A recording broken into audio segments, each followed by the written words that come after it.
Many people say that science is the best way to discover the truth. And therefore, they say, I will not believe anything unless it can be scientifically proven. But, they continue, the existence of God and the truth of religion in general cannot be scientifically proved, and therefore I shall not believe in God or in any religion. Now, there seem to be two assumptions that underlie this reasoning. First, that there is no scientific proof for God, and second, that the best way to discover truth is through the scientific method. Now, let me say straight away that I think that first assumption is simply false. I think there are good reasons to believe in the existence of God and in the resurrection of Jesus. But I'm not going to examine that assumption here this morning. Rather, I want to look more closely with you today at that second assumption, that the best way to discover truth is through the scientific method. Now, this is a position called scientism. And this attitude was characteristic of certain 19th century philosophers. For example, the philosopher W.K. Clifford held that it is irrational and even immoral to believe anything that is not proven by evidence. And in our own day, the philosopher Kai Nielsen states that the spectacular success of modern science in knowing the truth about the world implies that we should make science the model of all knowledge. Now, in effect, what these thinkers are proposing is a criterion of rationality. They are telling us that we should not believe anything unless it is self-evident, incorrigible, or scientifically proven. To believe anything that is not self-evident, incorrigible, or scientifically proven is to be irrational. Now, what do I mean by those three terms? Well, to say that a statement is self-evident is to say that once you understand the meaning of the terms in the statement, then the truth of the statement becomes evident to you. Once you grasp the meaning of the statement, it's obviously true. And very often truths of mathematics and logic are regarded as self-evident. Once you understand the meaning of the terms to and for and plus and equals, you see that 2 plus 2 equals 4, for example. By incorrigible truths, I mean truths about which you cannot be mistaken. These would typically be truths about immediate reports of your sense data or immediate reports of your feelings. For example, the statement, I feel pain, is a statement about which I cannot be mistaken, even if I'm only imagining my injury. Nevertheless, it's true that I feel pain. So that would be an incorrigible truth for me. It's a truth about which I cannot be mistaken.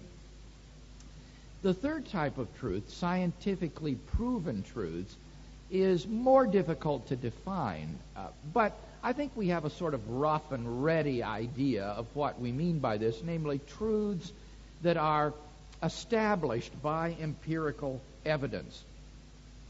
And the claim here is that the rational person will only believe truths that are either self-evident, incorrigible, or scientifically proven. To believe anything else is to be irrational. Now, what can we say in response to this scientific criterion of rationality? Well, philosophers of science and philosophers working in the theory of knowledge have shown this criterion to be hopelessly flawed as a criterion of rationality. Let me mention two problems with it. First of all, there are other types of truth than scientific truth. In other words, the criterion is too restrictive. it's very easy to show that there are truths which are not self-evident, incorrigible, or scientifically proven, but which we all accept and which we are entirely rational in so doing. Now, we could admit that the scientific method might be the best way to get at scientific truth or empirical truth. But it doesn't follow from this that that should be made the model for getting at all truth, because there are different kinds of truth than just scientific truth.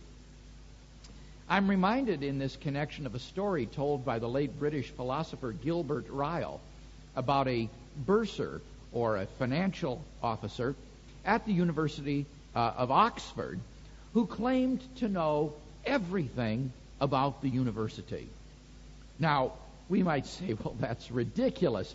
What does this bursar know about Spinoza's Tractatus sitting on the shelf in the Bodleian Library? Or what does he know about the flowers in the garden at Magdalen College? Or what does he know about Professor Swinburne's lecture yesterday on the existence of God? And the bursar might reply to this, oh, I know all about these things, you know. I know exactly how much the university paid for Spinoza's Tractatus and how much it costs the Bodleian Library to house that book. Moreover, I know all about the flowers in the garden at Magdalen College. I know exactly how much it costs the university to pay for the gardener and for the seeds for those flowers. Moreover, I know all about Professor Swinburne's lecture on metaphysics yesterday. I know exactly how much it costs the university to pay Professor Swinburne, as well as for the heating and the facilities in which his lecture was held. I know all about these things, you know. Well, I think we would say this is ridiculous. The bursar knew something about everything at the university, but he only knew it from one aspect, namely the financial aspect.